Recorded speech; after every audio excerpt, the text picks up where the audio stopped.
দেখতে পুরো মনে হচ্ছে কাছের গুড়ির মতো। আর এনেছে পাট শাক ভাজা। আমি প্রথমে ভেজে নিচ্ছি, আলুগুলোকে আমি ভালো করে ভেজে নিচ্ছি। আর এই যে আমার মাছ ভাজা হয়ে গেছে, মাছগুলো আমি দিয়ে দিয়েছি। এবার পেঁয়াজগুলো দিয়ে ভালো করে ভেজে নিচ্ছি।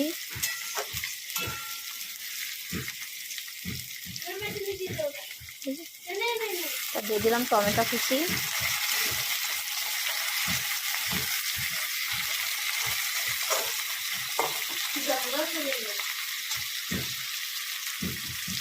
পরিমাণ মতো নুন হলুদ দেওয়া হয়ে গেছে। এবার আমি দিয়ে দেবো মশলা, পেস্ট করা মশলা।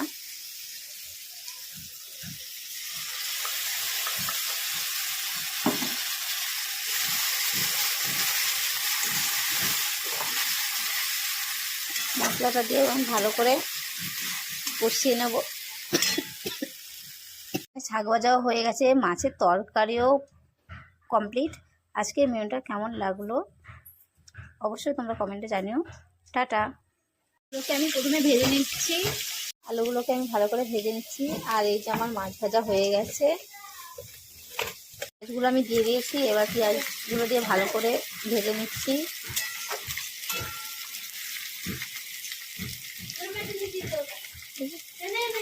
দিয়ে দিলাম টমেটো কুচি।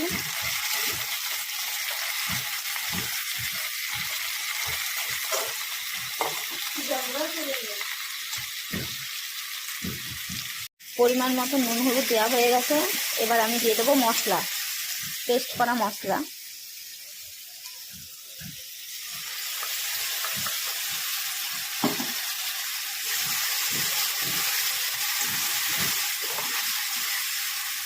মশলাটা দিয়ে আমি ভালো করে কষিয়ে নেব।